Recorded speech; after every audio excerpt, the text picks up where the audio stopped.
지난 26일 날 시진핑 주석과 문재인 대통령의 전화 통화가 있었습니다. 지금 현재 이 상황은 미국 바이든 행정부가 출범을 했고 바이든 대통령과 각국 정상이 순차적으로 양국 간의 중요한 현안 과제를 가지고 전화 외교를 하는 상황입니다.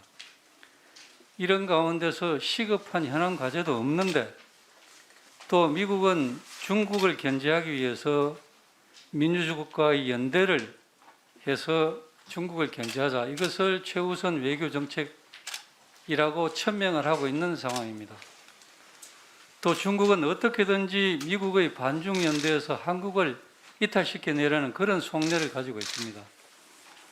이러한 의도를 알면서 시진핑 주석의 통화 요청에 응답을 했고 통화를 했습니다. 통화 내용도 시진핑 주석의 강력한 지도 아래 중국의 국제적 지위와 영향력이 나날이 강화되고 있다. 공산당 창당 100주년을 진심으로 축하한다. 이러한 미국이 가장 싫어할 말만 골라서 대화를 했습니다. 중국에서는 이것을 대대적으로 홍보를 했습니다. 다시 말하면 중국이 미국에 대항하기 위한 중국의 정책에 대해서 문재인 대통령은 맞장구를 친 셈이 되었습니다. 이 두 정상의 대화 가운데 문재인 대통령이 시진핑 주석에게 얘기를 했고 또 시진핑 주석은 거기에 대한 언급이 있었습니다. 그것은 시진핑 주석의 방안에 대한 얘기입니다. 시진핑 주석은 코로나 상황이 안정되어 여건이 갖춰지는 대로 조기에 방안이 성사될 수 있도록 양국이 계속 소통하기를 기대한다. 이렇게 얘기를 했습니다. 통화 내용 발표에 청와대도 이렇게 발표를 했습니다. 일국의 정상이 타국에 국빈 방문을 하면 그 타국 정상도 서로 시기를 의논해서 답방을 하는 것이 외교적 관례입니다. 그런데 우리 대통령께서 중국을 국빈 방문하고 3년이 넘게 시진핑 주석은 오지 않았습니다. 지금 우리 정부나 중국에서는 코로나 때문에 가기가 어렵다, 이렇게 핑계를 대고 있습니다.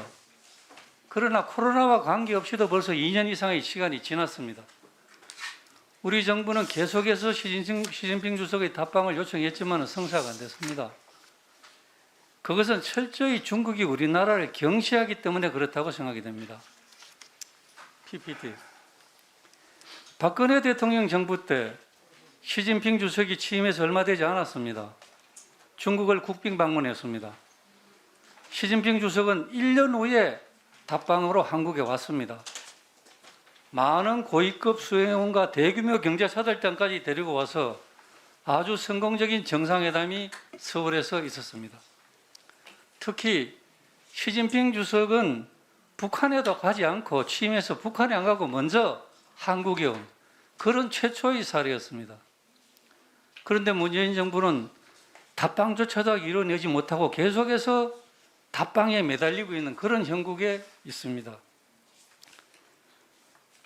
우리 대통령님과 시진핑 주석의 통화, 이것은 미국이 싫어하는 말만 다 하면서 왜 이렇게 답방을 해달라고 매달려야 되는 이유가 어디 있느냐, 이렇게 보는 시각이 많습니다.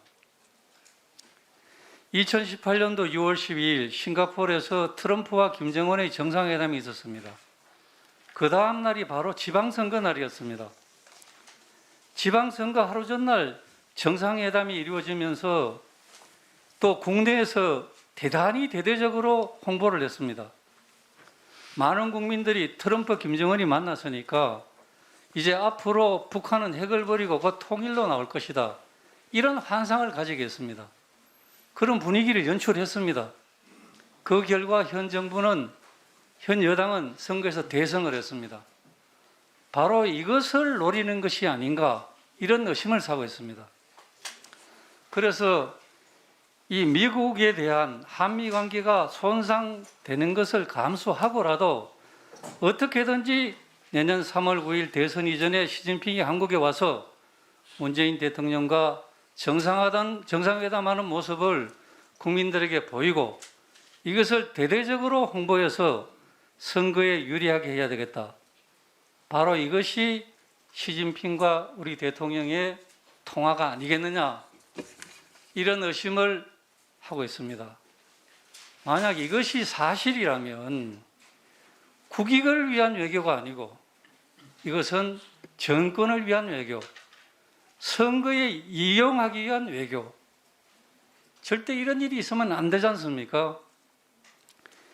이러한 잘못된 외교 행태를 보이는 그 책임이 국가안보실장과 외교안보 특보를 여기만 정의용 후보자에게도 있다고 생각됩니다. 그래서 우리 정의용 후보자는 적어도 외교부 장관으로서는 절대 자격이 없다, 이렇게 생각하는 것입니다.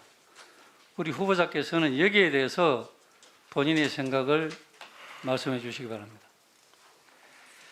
예, 김 의원님의 저의 자질에 대한 따끔한 지적에 대해서는 저도 겸허하게 받아들이겠습니다. 그러나 의원님이 말씀하신 몇 가지 상황에 대해서는 전혀 제 생각은 다릅니다. 우리 정부의 외교 정책이 실패한 것이다라고 단정적으로 말씀하시는 데는 저는 결코 동의할 수 없습니다. 그 어느 때보다도 한반도의 평화가 일상화됐다고 저는 평가합니다. 북한의 도발이 일체 없었다 하는 점만 해도 우리 국민들이 얼만큼 안정된 분위기 속에서 생활할 수 있나 이렇게 생각을 합니다. 한중 관계도 사실 우리 정부가 출범할 당시에 사드의 불투명한 절차를 통한 국내 배치로 인해서 특히 한중 간에 전혀 부적절한 방법의 소통 때문에 한중 관계는 완전히 거의 단절된 상태였습니다. 그거를 저희가 차근차근 복원해서 한중 관계를 이 정도까지 관리하고 있다는 것을 말씀을 드립니다. 대통령께서 국내 정치 일정과 관련해서 외교를 추진하고 있다는 그 김석기 의원님의 지적에 대해서도 저는 굉장히 받아들일 수 없습니다. 절대 그런 일이 없습니다. 그리고 그렇게 말씀하시는 것은 우리 정부와 문재인 대통령의 그 국익을 위한 외교에 여러 가지 그 노력을 아주 부당하게 폄훼하시는 것이라고 생각을 합니다.